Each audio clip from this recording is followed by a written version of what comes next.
talk to Steve Reid, Labour MP and Shadow Justice Secretary, who joins us right now. Good morning to you.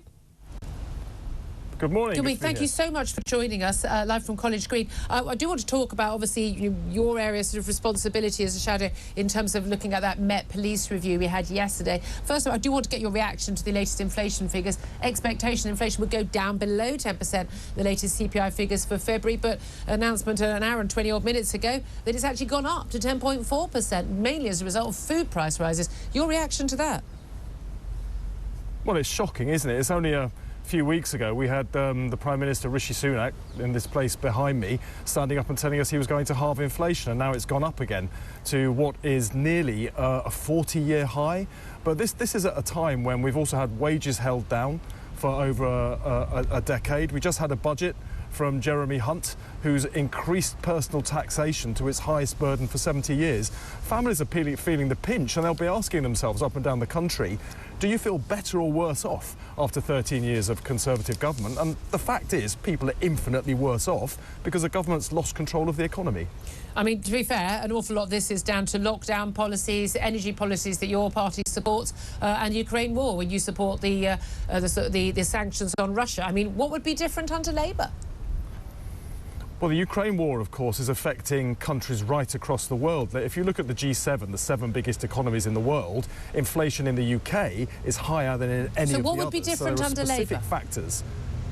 There are specific factors at play here. Well, one of the things, well, we've talked about this on your show before, Julia, but why did the government why have the Conservatives never taken action to get back control of our own energy supplies? If they'd invested in wind, wave, nuclear, solar, we would have our own energy, not subject to the vagaries of international gas and fossil fuel No, but it would be supplies, subject to whether the wind blew or whether the sun shone. I mean, you got much wind and sun on College Green. You're standing there with one of our TalkTV umbrellas. I'm not sure you're going to get much solar power today. If it was rain-powered, it'd be perfect, Julia. If it was rain-power, it'd be absolutely perfect. But I mean, hey, if we can get rain-power, that Britain is going to be leading the world. So let's move on from that, because there's so much serious stuff to talk about. Metropolitan Police, that Casey review published yesterday, absolutely damning. Spoke about it extensively on the show yesterday. We had the Home Secretary, Suella Braverman, also, along with Mark Rowley, the current Met Chief, questioning this use of the term institutional, as in institutionally racist, sexist, homophobic. Do you accept that term? Do you think that the Met Chief and the Home Secretary should accept that term? And if so, why?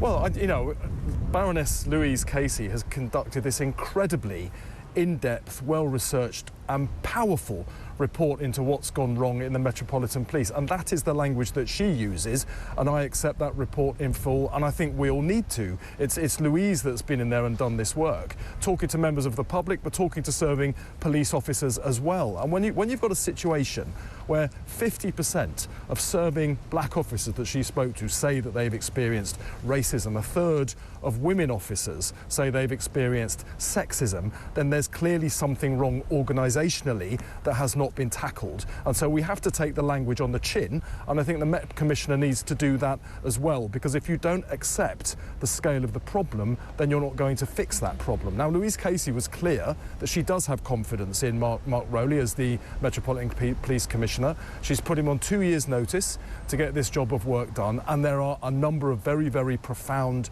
changes that need to be put in place. I mean, I don't know, I'm sure, Julia, you were as shocked as I was to learn that there are no national standards imposed by the Home Secretary for the vetting of new police recruits. So men who have committed sexual assault, domestic abuse or indecent exposure are able to be recruited into the police force, put on a uniform and walk the streets. No wonder women feel so unsafe if people with that background are allowed into the police. That's not just the Met.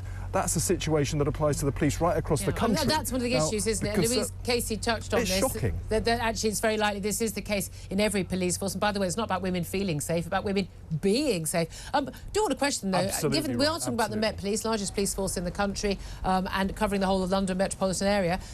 The London Mayor, Sadiq Khan, a Labour mayor, is the London's Police and Crime Commissioner. He's supposed to oversee what the police do on the behalf of the Londoners. What's he been doing all this time? Why wasn't he aware there was a problem? Why didn't he try and sort it out?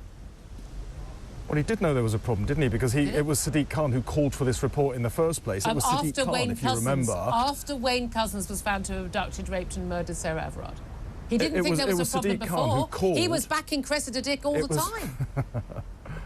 It was Sadiq Khan who called for the previous Met Commissioner to be removed when she was failing to sort out these deep-rooted problems in the Met. And it was the Conservative Home Secretary at the time that attacked Sadiq Khan for trying to do that. He was trying to do his job, but he was being held back by Conservative Home Secretaries in Westminster. So I think it's behind me that you need to look for the problems. And there are 6 police forces in special measures up and down the country, not just the Met. So Keir Starmer has been clear, and he's giving a big speech on community safety, public safety tomorrow. A Labour government would impose minimum standards on vetting, on training and on misconduct by police officers that would apply nationally. If we had that, the problems in the Met might not be as bad as those that we saw in Lou's Casey's report. Let me also ask you about Boris Johnson facing the Privileges Committee. He issued his defence dossier yesterday. He's being charged with basically contempt of Parliament. His accusation is that he misled Parliament deliberately or recklessly.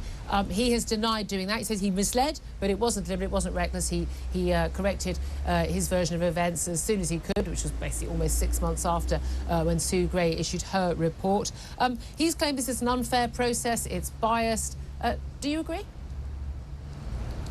Well, there's a Conservative majority on the committee, so I think Boris Johnson's attempts to undermine the committee on those grounds, it's just yet another smokescreen. And what I'd like to see happen is Boris Johnson to finally take responsibility for what he did. I mean, he told us, didn't he, for months that he hadn't misled Parliament. He's finally admitted that he did mislead Parliament, but that he didn't do it intentionally. Well, how unintentional could it be when we saw Allegra Stratton in that video, his former press spokesperson, laughing at a podium about the party they'd had the night before in number 10 Downing Street. The Prime Minister, Boris Johnson, at the time, in the House of Commons the next day, telling us he shared the public's anger at those scenes, and then later on it transpires Boris Johnson was at the party himself. Now, you don't need an inquiry to tell you whether you were or were not at a party. Boris Johnson has been lying through his teeth, I'm afraid, for years now. Finally, the truth is catching up with him. We'll see what the committee says, and then Parliament will have its say.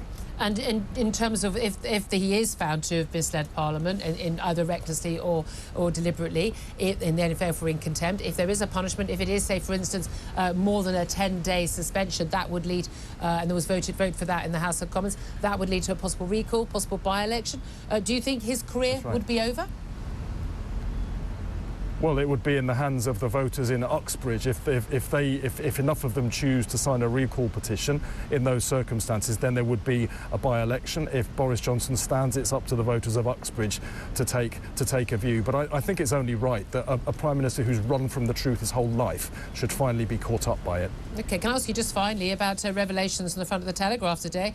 Your boss, Keir Starmer, well, he's being accused of hypocrisy. It turns out that while he's calling for an end we're changing to lifetime pension contributions for high earners so that they can have an unlimited amount of tax relief on their pensions, or not just a limit to £1 million as it currently is, that he himself is able to avoid tax on his savings. He's got a special deal from his time as Director of Public Prosecutions, which exempts him from the very same tax rules that he wants to apply to other workers, including, by the way, NHS consultants and GPs. He's a hypocrite, isn't he? No, that's not right. Now, you're talking about a pension scheme that was set for whoever is the Director of Public Prosecutions 13 years ago, set by David Cameron and George Osborne. So if people have got concerns about it, they really need to talk to the people who set it. That was the problem. Well, is Keir Starmer unaware of his tax relief situation regarding his pension? I imagine he would probably know what it was. He's a clever man. He's never actually he's never actually benefited from the provisions anyway, because he hasn't made enough contributions to hit the cap. But the situation that's a real problem is that last week, not 13 years ago, but last week, Jeremy Hunt stood up in the House of Commons behind me, and he increased stealth taxes on working people to the highest level that they've been for 70 years, at a time when we've got prices going up in the shops, when wages have been going down in real terms, and yet at that same moment he chose to give a £1 billion tax bung to the richest 1%. That's what will concern people, because that is the wrong priority for the wrong people at the wrong time. We need a government that will be looking out for working people,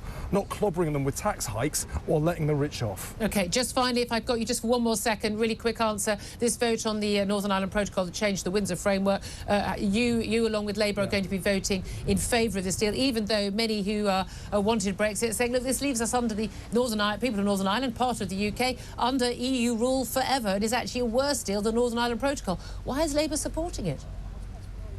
Well, Boris Johnson, when he signed the withdrawal agreement, said there would be never a border down the Irish Sea that would cut off Northern Ireland from the rest of the United Kingdom, and yet that's exactly what he did. This is a problem of the Conservatives' own making, and Rishi Sunak is trying to resolve a problem that his party created in the first place, and Boris Johnson is standing in his way. It's in the national interest to get this problem resolved, to get normalised trading relationships between the mainland of Great Britain and Northern Ireland as part of the United Kingdom. Now, the Conservatives are so divided they can't agree amongst themselves what to do. Labour could easily vote with the rebels there and inflict a defeat on the government. We're not going to do that. We're going to act in the national interest, try to resolve this problem that the Conservatives made of their own making. Their party is divided and ungovernable. It's us now who has to act in the national interest to resolve the problem. We'll leave it there. Enjoy the rain. Steve Reid there, Shadow Justice Secretary, Labour MP, joining us outside Westminster in the miserable rain. Again.